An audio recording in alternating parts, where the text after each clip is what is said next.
Bom dia a todos. Vamos a Êxodo capítulo 32.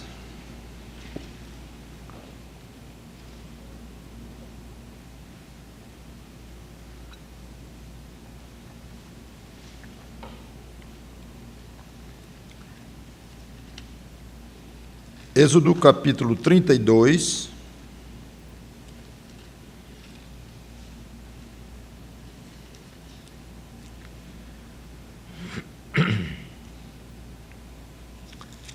Estivemos verificando até o versículo 7.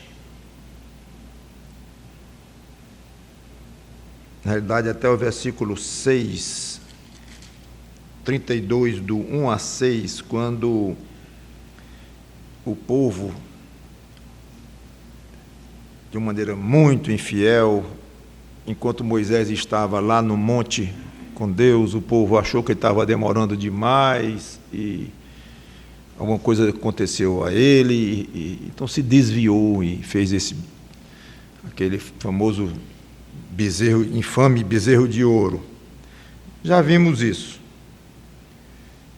No dia seguinte, no versículo 6, madrugaram e ofereceram holocaustos e trouxeram ofertas pacíficas, e o povo assentou-se para comer e beber e levantou-se para divertir-se. Já comentei, estou lendo apenas para ver o contexto, porque nós vamos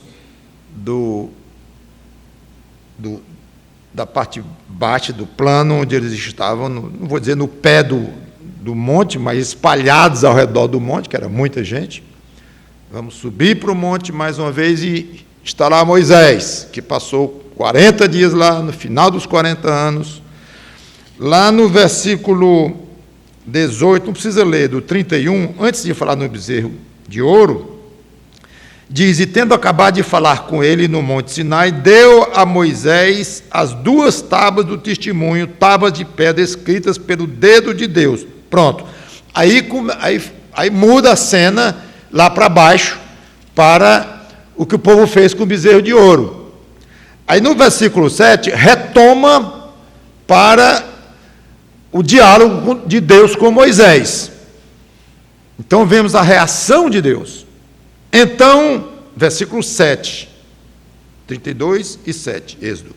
Então disse o Senhor a Moisés: vai, desce, porque o teu povo que fizeste sair do Egito se corrompeu, e depressa se desviou do caminho que lhe havia eu ordenado. Fez para si um bezerro fundido, e o adorou, e lhe sacrificou, e disse: são estes, ó Deus, ó Israel, são estes, ó Israel, os teus deuses que te tiraram da terra do Egito. Vamos orar. Santo Deus, nosso bom Pai, um momento de crise aqui na relação tua com o teu povo Israel, escolhido entre os povos da terra para ser um povo especial, um porta-voz, e de onde viria o Messias e tantas coisas mais. Momento de crise grande, que possamos compreender algo da natureza humana, pecadora, possamos compreender muito do que passa na tua mente, muito ou pouco, porque certamente eu fico mesmo com a ideia de pouco, porque tua mente é infinitamente sábia, soberana, então nós não entendemos muito da tua mente, não. Mas o pouco que é revelado nas Escrituras nos ajuda muito, nos capacita, ainda mais com o teu Espírito nos ajudando a te compreender um pouco melhor, a te conhecer melhor, e aqui é a oportunidade de ouro para vermos a tua reação quanto a esta afronta que fizeram contra a tua pessoa. Nos ajuda a ver também a reação muito bonita do teu servo Moisés, para que possamos aprender com ele também. É um momento de aprendizado rico da tua palavra. Obrigado por estarmos aqui ouvindo. Em nome do Senhor Jesus Cristo. Amém.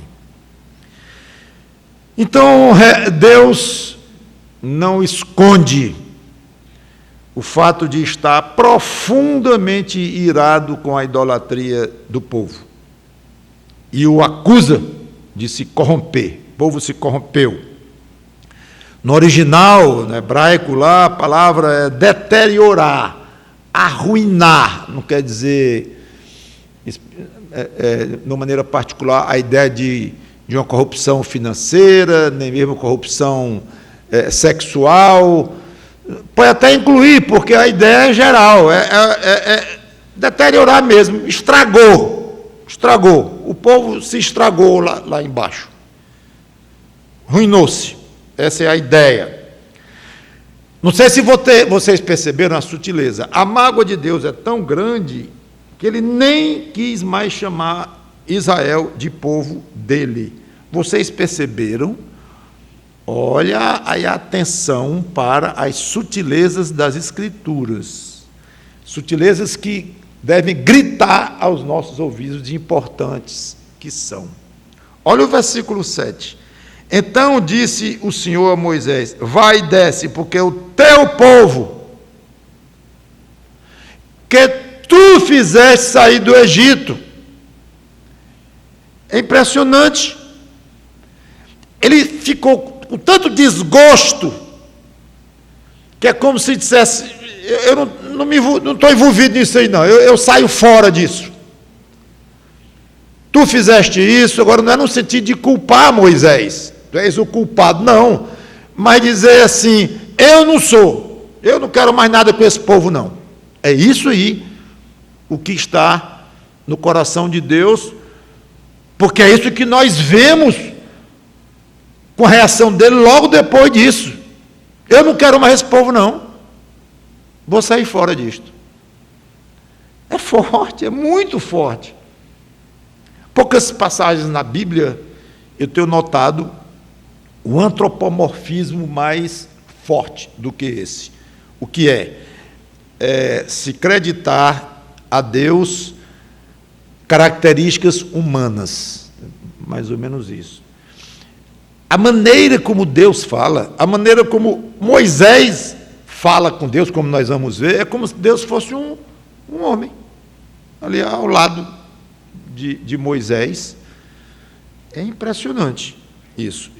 Então, ele se deixou revelar de uma forma muito humana, mostrando, de fato, sentimentos dentro do coração dele que nós nunca iríamos imaginar que ele teria, ou poderíamos afirmar que ele teria, que ele teve. Poderíamos pensar: será que Deus pensa assim? Será que a reação dele é isso? Mas aí podemos sair da especulação e dizer: sim, ele se magoa muito, muito, e diz abertamente. E ele faz 5 acusações das consequências de haver se corrompido. É questão do verbo que eu gosto de frisar para vocês. Olha os verbos nas passagens bíblicas, que verbo mostra ação. Olha os verbos, eu gosto de grifar muitas vezes. E aqui tem 5. A gente nem quase não percebe isso. O povo se corrompeu ou se desviou. Bom, se colocar o verbo corromper, vai para 6, porque 5 eu contei a partir do desviou, aqui no versículo 8. Então, se corrompeu, no fim do versículo 7, e depressa se desviou do caminho que lhe havia eu ordenado. Então, desviou, a ideia aqui eu acho que é do coração, dentro deles. Todo desvio começa dentro do coração, sem exceção. Todo. Então, aqui, entendo pela sequência de verbos mostram o quê? Ação. Então, eu entendo que Deus está progredindo aqui, ou mostrando como o povo progrediu nessa ruína. Primeiro, se desviou dentro do coração. 2, fez para si um bezerro fundido, partiu para a ação, já com desvio dentro. 3, o bezerro estava ali na frente deles. Terceira ação, adorou o bezerro. Certamente se prostraram diante do bezerro, e aqui eu vejo um misto de ação externa com algo interno. Essa adoração aqui deve ser uma reverência física, até de se curvar perante tudo, e a parte do íntimo do coração. Quarto, sacrificou ao bezerro. Olha como eles vão aprofundando cada vez mais no desvio deles. E, por último, diz, verbo falar, dizer: são estes, ó Israel, os teus deuses que te tiraram da terra do Egito. Creditaram ao bezerro e outros deuses a saída do Egito. Então eles partiram para a parte prática. Nós fizemos esse bezerro aí, essa coisa que parecia com um bezerro, não sei o quanto parecia, mas é óbvio que sim. Adorou, sacrificou, e no fim, na parte prática, e quer saber da coisa? Esse Deus ou deuses que estão tudo incluídos aí, eles entraram nas nossas vidas, foram altamente benéficos para nós, e eles nos livraram do Egito. O mesmo povo, gente, não é os descendentes deles de 10 anos depois, 20 anos depois, é o mesmo, tinha sido meses antes. É quase inacreditável. Nada no mundo magoa mais a Deus do que a idolatria. E não fique logo pensando em estátua de gesso e pessoas que se chamam cristãs, adorando aquela imagem, ou reverenciando, ou seja, o nome que você queira dar, e nem queira pensar mesmo em ímpios de outras religiões, e que adoram todo tipo de forma, e de animais, e de coisas. Ou seja, não apenas a idolatria aberta e descarada, como eles estavam fazendo, como eles terminaram fazendo, mas a idolatria que começa dentro do coração, numa atitude que mostra mais consideração, mais respeito, mais temor a qualquer outra coisa ou ser do que a Deus. A adoração, a consideração, o respeito, a reverência, o temor prestado ou devido a Deus. Qualquer coisa que assume ou toma este lugar de Deus, isto é idolatria, e ela tem muitas formas, infinitas formas de existir. Cada um tem seus ídolos, não obrigatoriamente iguais uns dos outros, ídolos de todo jeito. Não há algo que ofende mais a Deus do que você acreditar a alguma coisa ou alguém algo que é devido a Deus. Nunca deixe Deus em segundo plano. Vou voltar a esse ponto ainda.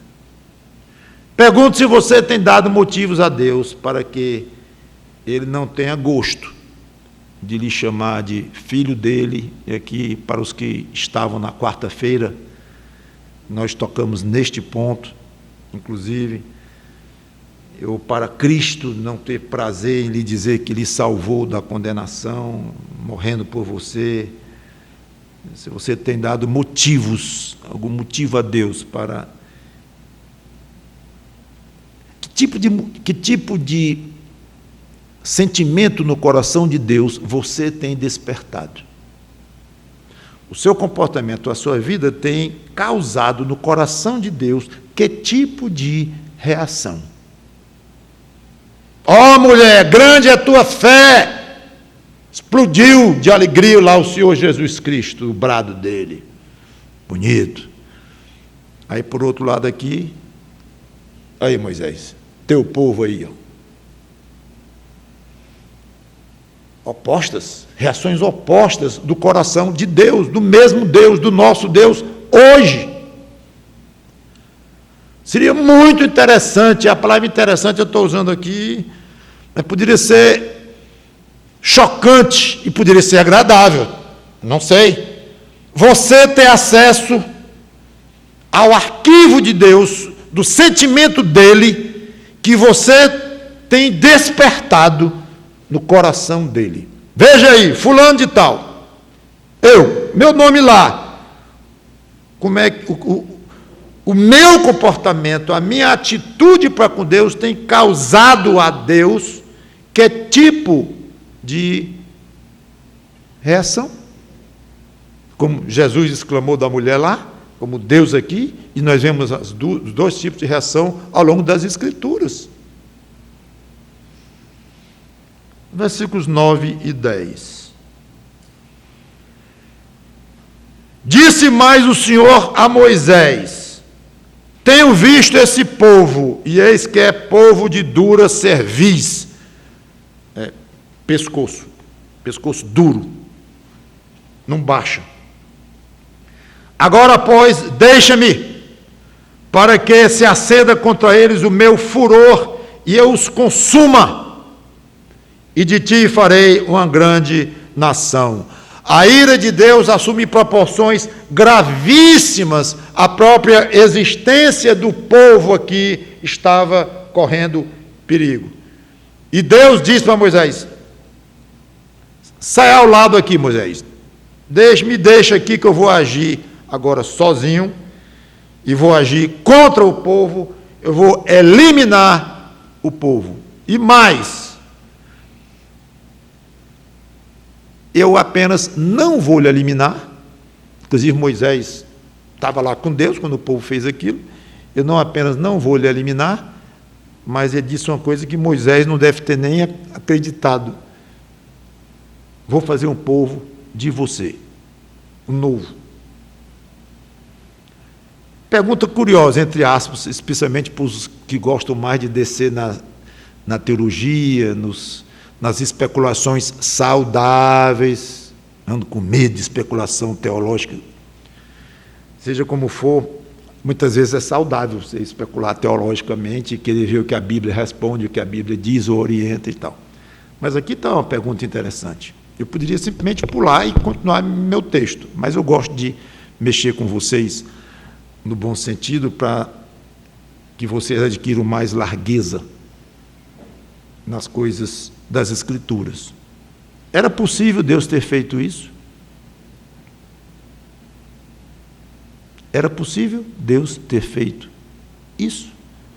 Professor da escola dominical, alguém levanta a mão lá e diz: professor, nesta exata passagem aqui, era possível? Resposta complicada. A rigor, Deus não estaria mudando o pacto com Abraão, porque Moisés era descendente de Abraão. Mas a profecia messiânica que Jacó fez, logo antes de morrer, no Egito, conforme está lá em Gênesis 49, que nós não vamos ler, eu já preguei sobre essa passagem. Jacó, quando foi falar de cada filho no leite de morte, ele fez uma profecia sobre Judá. Seria da tribo de Judá, de onde viria o Messias, e aí perderia sentido, porque Moisés não era da tribo de Judá. Então, esse parece ser o caso de uma situação real, que aconteceu de fato, e Deus disse isso para Moisés, estava sentindo aquilo, mas não seria realizável, não seria possível dentro do aspecto da fidelidade das promessas de Deus. Possível no aspecto metafísico de Deus destruir tudo e fazer Moisés um novo cabeça da raça? Claro que seria. Mas à luz das promessas de Deus, não daria. Então, situações, e existem outras situações, que são situações reais, mas que não são factíveis, que não podem acontecer. Vou dar 2 exemplos. A tentação de Jesus Cristo, ela foi real? Claro. Então ele podia pecar? Não. Se ele não podia pecar, não foi real. Foi. Então, eu não entendo. Fique à vontade. O convite para a conversão é o segundo exemplo, que nós a teologia chama de bona fide. significa boa fé, porque alguns dizem assim, não, se Deus chama para conversão, mas Ele não elegeu alguém, aquela pessoa não vai se converter nunca. É ou não é? É. Então o convite para aceitar Cristo não é de boa fé. É meio hipócrita. É meio para constar. Ninguém vai aceitar uma colocação dessa. Deus fazendo um convite hipócrita, para constar, que história é essa? É para valer. Aceite Cristo, é para valer. É tão para valer que o que não aceita vai ser responsabilizado judicialmente pelo grande juiz. Você não aceitou o meu convite das boas novas do Evangelho, que custou a vida do meu filho. Você não aceitou. É fato, vai ser culpado. Mas, Senhor Deus, eu posso falar alguma coisa aqui? Diga. Como é que eu podia aceitar não sendo eleito? Não é da sua alçada, para não dizer assim, não é da sua conta. A minha palavra diz que eu elegi a quem eu quis, e ninguém não eleito estará no céu. Ao mesmo tempo, a minha palavra diz que quem se recusa a aceitar a salvação que o meu filho operou naquela cruz e que abriu a possibilidade para todo ser humano, eu vou acusá-lo. Pronto. São duas verdades que coexistem nas Escrituras. Como é que a gente pode explicar isso de uma maneira a satisfazer a nossa noção de lógica, de justiça, de razoabilidade? Resposta. Na minha opinião, eu responderia assim. A explicação real, com certeza, é tão fina, complexa, santa, perfeita, que está fora do nosso alcance e que jamais satisfaria a nossa pobre e defeituosa noção de lógica, de justiça, de razoabilidade. É assim que eu me satisfaço com esses aparentes impasses das Escrituras. Espera aí, eu querer satisfazer a minha noção de lógica, a minha noção de justiça, que grande noção, né? A noção do Mauro de justiça, noçãozinha, vontade de usar um termo bem nordestino, peba. Noção de justiça, a sua noção de justiça, a sua lógica, a sua noção de razoabilidade, quem é você para falar em justiça? Me diga aí. Você que faz injustiça o dia todo e que peca bastante, e que em coisas daqui da vida você, não tem sabedoria, faz errado, mete os pés pelas mãos, como se diz, você vai falar de lógica, de razoabilidade, de justiça, do que é reto? Esquece. Agora, é razoável, nós queremos entender, porque a lógica que nós temos para compreender as coisas de Deus é a nossa. A noção de justiça que você tem para poder compreender o Evangelho e pregar o Evangelho é a que você tem. Então, tudo bem, lute contra essa pequenez sua, reconheça, seja humilde, peça ajuda ao Espírito Santo, estude, e o que você entendeu, vá espalhando, vá pregando, e não tenha a menor cerimônia de dizer como é que se convida alguém para se converter, se a gente não sabe se aquela pessoa é eleita. Isso não é problema para você responder, é só isso. Como é que eu posso entender que a tentação de Jesus foi real, para valer, e que ele teve mérito, que a Bíblia dá a ele mérito em ter resistido? Deus deu a ele mérito, você resistiu, passou na prova.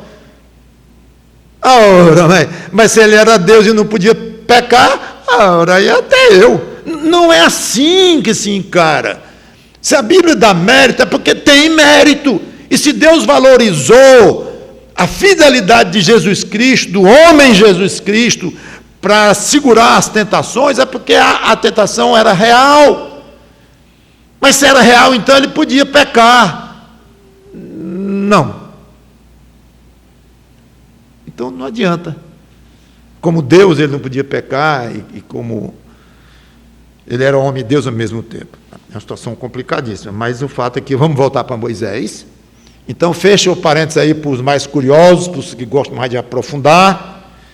E, resumindo a história, não vá muito fundo em querer vasculhar essas coisas insondáveis, porque daí, repito, nascem as heresias.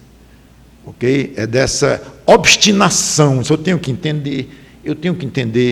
Agostinho não entendeu, Calvino não entendeu direito, erraram demais.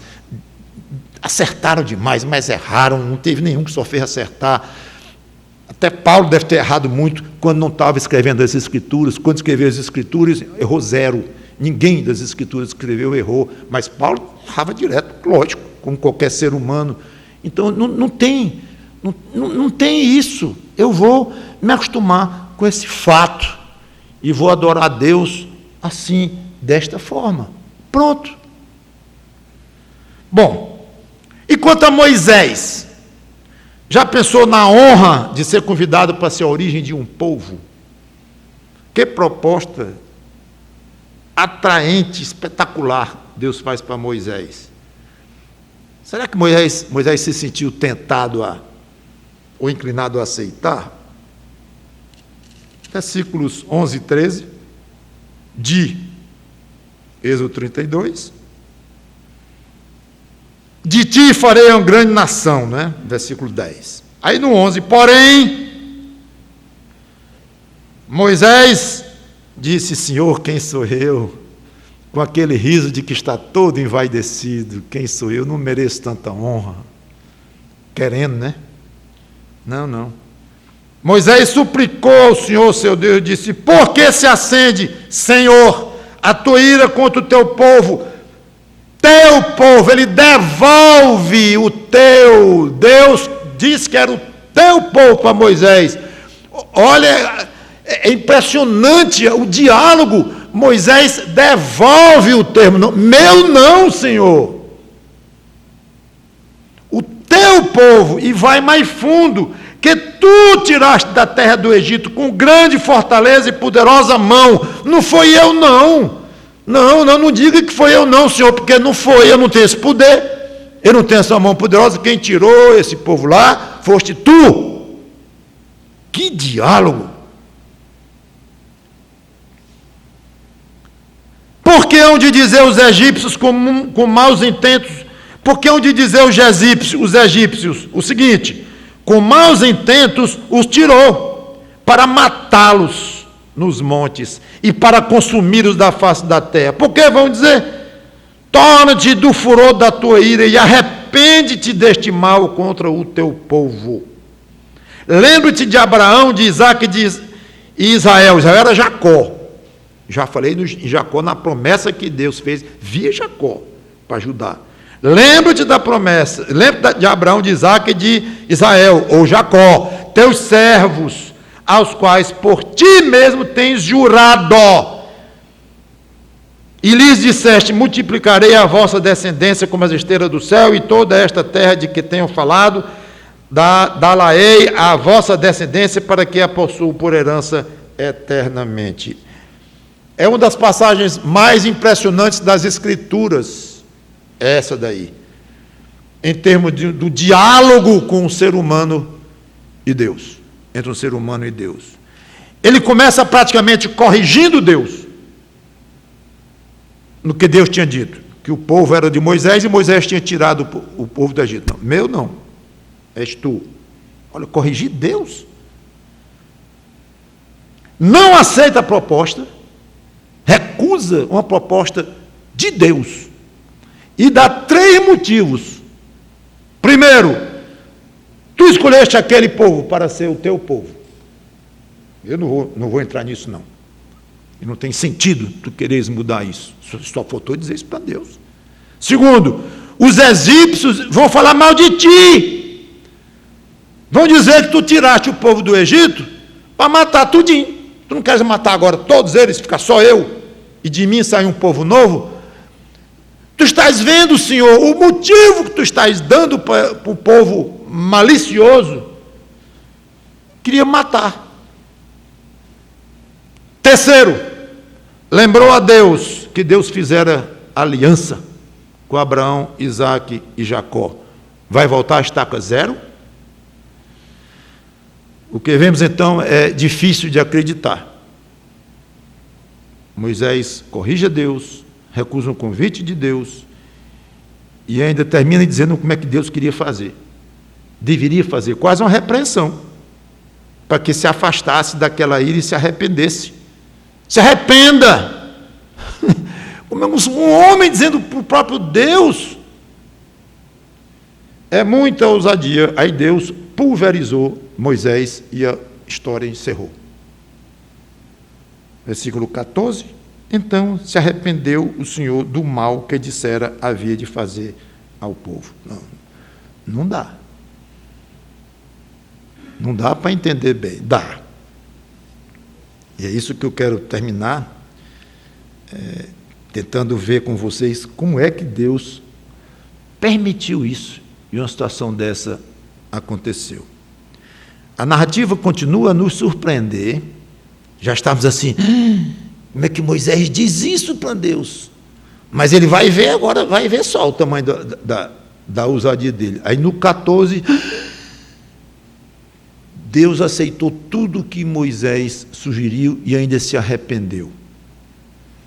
Essa questão de Deus se arrepender é um dos mais clássicos antropomorfismos, que já falei, que é uma aplicação a Deus de algo humano. Há algumas passagens na Bíblia que falam disso, não muitas, mas nunca contei, 3, 4, não sei.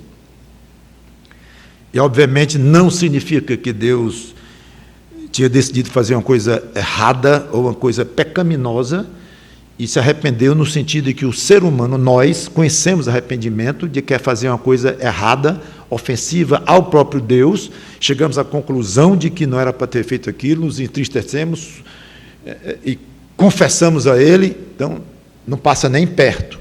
Obviamente, esta é a ideia. Mas a ideia aqui é que Deus considerou situações e resolveu ir no rumo que ele tinha acabado de dizer que ia fazer, o que ameaçara a fazer, ou algo assim. É nesse sentido. E aqui, no sentido de considerar a maneira como Moisés agiu, Deus estava num rumo aqui, e Moisés reagiu de uma maneira tão bela, tão espetacular, que Deus, vou considerar o que você está dizendo, e vou anular, ou não vou realizar isso que eu falei aqui, e vou pelo rumo que você sugeriu. Obviamente, se formos falar em presciência de Deus, soberania de Deus, claro, tudo previsto por Deus, Deus sabia tudo o que estava acontecendo, sabia perfeitamente como é que Moisés iria agir, Deus sabia que nunca iria criar um outro povo de Moisés e anular a aliança com Abraão, Isaque e Jacó. Então, por que ele disse? Volta àquele assunto que eu não vou mais comentar, fica nos mistérios da mente e da justiça e do senso de razoabilidade e de correção do próprio Deus. Mas é evidente que o sentido de se arrepender aqui é este. Mas como é que Moisés reage desse jeito e Deus aceita? Eu acho que o segredo desta reação de Deus favorável a Moisés é que os 3 motivos que Moisés alistou para a recusa da altíssima honra que Deus ofereceu a ele, e chegou até o ponto de aconselhar Deus para se arrepender, o motivo por trás disso aqui ele o tempo todo estava com os olhos fixados nos interesses de Deus. Esse é um dos segredos mais valiosos da vida cristã que eu tenho aprendido e que a Bíblia está aí a nos ensinar. O segredo é que os olhos de Moisés estavam fixados o tempo todo nos interesses de Deus, não do próprio Moisés. Moisés pensou em Deus antes de pensar em si próprio, na honra que ele queria e tudo mais. Não quero nem pensar nisso. o nome de Deus está aqui em jogo. O nome, o caráter, as profecias, tudo aqui. Eu não posso permitir que isso aconteça. É óbvio que Deus fez isso de propósito, colocar nas mãos de Moisés e testar provar o seu servo. Como ele nos prova, a Bíblia diz claramente isso. E Deus deu a oportunidade de Moisés mostrar o tamanho do zelo dele, Moisés, da fé dele, da humildade dele. Então, a oportunidade de ouro que Deus deu a Moisés nisso tudo. Então, aqui eu quero encerrar com essa lição extremamente valiosa em todas as suas palavras, atitudes. Pense em Deus, nos interesses de Deus, no reino de Deus. Deixe você próprio em segundo lugar. Por mais atraentes que você acha que sejam as opções, as alternativas, vou por aqui, isso aqui vai ser bom para mim. Deus, eu não sei se é isso aqui, eu fazendo isso aqui, não sei se eu estou infringindo alguma coisa aqui de Deus, as Escrituras, tem pessoa que eu estou arranhando aqui, não sei, mas isso aqui para mim vai ser bom demais, até para os irmãos da igreja. Aí na hora de arranjar desculpa é bom demais. E Deus, bom demais quer dizer, é fácil. E Deus em segundo plano. E ao fazer isto, deixar você de lado, você estará, pode parecer um contrassenso, mas você está exatamente fazendo o melhor para si mesmo. Então Moisés, ao recusar ser o grande iniciante de um povo, a grande honra, coitado de Moisés, abriu mão. Não. O melhor que poderia acontecer com Moisés não era aquilo de ser o primeiro de um povo. O melhor era cuidar dos interesses de Deus. Aí Deus automaticamente, lógico, iria tratar de cuidar de Moisés pela fidelidade de Moisés. Agrade a Deus e Ele vai lhe recompensar como Ele assim quiser. Encerro lembrando que o não egoísmo de Moisés mostra que ele agiu como verdadeiro intercessor, mediador, sacerdote. Ser líder de Israel era um papel duríssimo para Moisés. Seria muito, muito fácil, muito cômodo para ele deixar começar tudo do zero sem falar da honra. Mas ele preferiu orar, interceder e arriscar mexer em algo muito delicado de Deus com aquelas afirmações tão ousadas. Mas ele intercedeu. Grande intercessor. Lembra alguém? Tipo de Cristo. Teria sido muito mais fácil para Cristo escapar daquela cruz. Ele chegou ao ponto de dizer: Senhor, passa de mim esse cálice. E ali nós vemos a natureza humana no limite do suportar, o peso de ficar longe do seu Pai. Estava no limite ali. Mas não é o que eu quero, é o que tu queres. E imediatamente ele jogou para Deus. Então, não escapou da cruz. Ele sabia que não ia escapar da cruz. Ali foi mais um brado de desespero, de angústia. Mas ele resolveu seguir pelo caminho duríssimo, sofridíssimo da cruz, por amor de todos nós. Você, crente, é um sacerdote de Cristo. Sua função é interceder, irmão. A minha função é interceder. O senhor é pastor. Não é por isso, não. É como crente.